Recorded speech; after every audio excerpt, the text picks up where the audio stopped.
at least for the time being. What's happened is that a small but determined detachment of Iraqi soldiers ahead of the cavalry of just a few miles has put on a surprisingly determined stand and has actually forced the cavalry to park its tanks beside the road.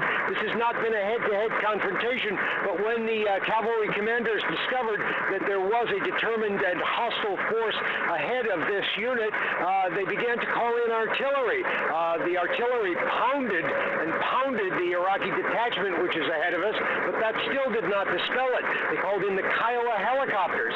Kiowa helicopters are lightly armed, but nonetheless able to do considerable damage to a light force, and we don't know how many Iraqis were out there. Kiowa helicopters were surprised because the Iraqis started firing heavy machine guns at the helicopters, which fly very low and close to the ground. Pretty easy target for a machine gun. Additionally, the Kiowas came in for air defense missiles, that is shoulder-fired missiles, and so the helicopters had to fly very nimbly, very agilely to avoid getting shot down. None was. Again, that same Iraqi detachment behind us up the road there also ended up firing some mortars at another troop of the 7th Cavalry, the Crazy Horse Troop.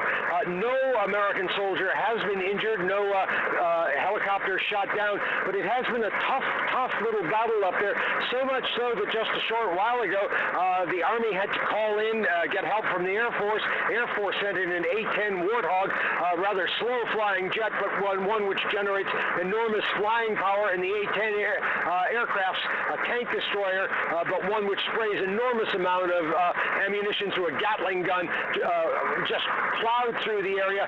The Army says they think most of the dismounts have been destroyed. Now, dismounts being the infantry soldiers that the Iraqis have up there. They're hoping that all the anti-aircraft weapons are put out of action, the heavy machine guns and the shoulder-fired missiles. But again, the Army's moving very cautiously at this point as it goes on its way to Baghdad. The reason being they encountered a rather substantially determined Iraqi force, which has actually forced them to park the tanks on the side of the road. Now, there's no question the tanks could push through that Iraqi detachment up there, but the commanders are saving those tanks for a much larger battle, which they expect to come in Baghdad. So what the Army's done is pounded this Iraqi detachment, first with the artillery, then with the helicopters, and then ultimately they called in the Air Force with the A-10 Warthog to strafe the area.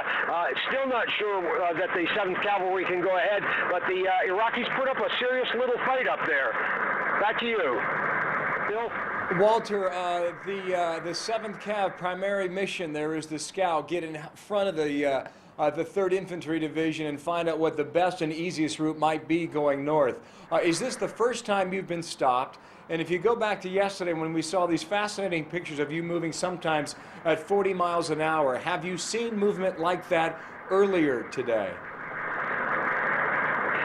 Absolutely. We started about 11 o'clock last night, or midnight. It's mid-afternoon here, I believe. Haven't had a chance to look at my watch. The 7th Cavalry moved very, very rapidly earlier in the day, but then when they reached this point here, they received word through their reconnaissance flights that, in fact, there was an Iraqi detachment up there, again, of undisclosed size, but one that made a surprising nuisance of itself, has put up a very significant fight, represented itself more than honorably for the Iraqi people, and they have temporarily forced the cavalry to park beside the road. Now, the cavalry never was in any danger. No U.S. soldier was injured, although the helicopters were indeed fired upon. They had to do some ducking and dodging when the heavy machine guns were brought to bear on them. They also had to do some ducking and dodging when the shoulder-fired missiles that the Iraqis had were brought to bear on the U.S. Kiowa helicopters. No helicopter was shot down. They're extraordinarily skilled pilots who literally duck and weave and bob about 30 to 40 feet above the ground. But this engagement has slowed the progress of the 7th Cavalry, that is 3rd Squadron, U.S. Army 7th Cavalry forward. And right now there's an assessment going on to see if indeed it is safe to proceed down this road, which leads north to Baghdad. But that's still a good many kilometers, good many miles in the distance. Bill? Yeah, Walter, we have talked to you almost nonstop for the past 2 days. One report says the men in your unit have not slept for 60 hours. Is that accurate, or when do you take time to rest?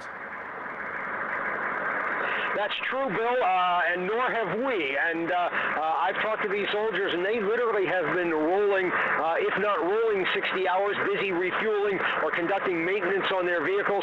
Before the rain showers today, we were traveling through choking clouds of dust. So that means the air filters on the tanks and the Bradley vehicles have to be taken out with a steam cleaner, blown dry right beside the vehicle, and then reinserted. There is no rest. There's almost no place to sleep. None of us, neither no soldier in the 7th Cavalry nor anyone in the CNN crew has lain horizontally and had any sleep, probably for well over 60 hours now, probably pushing 70. But it's not bad. There's an adrenaline rush, and the soldiers are very well motivated, so that's not an issue. But indeed, they say they have gone 60 hours without sleep. I don't have any doubts about that at all. Bill? Walter Rogers, again, traveling through the southern part of Iraq, and it has been fascinating to watch him go. More than 60 hours right now on the road. We'll check back in with Walter as soon as we get more, again, with the 7th Cav moving up through.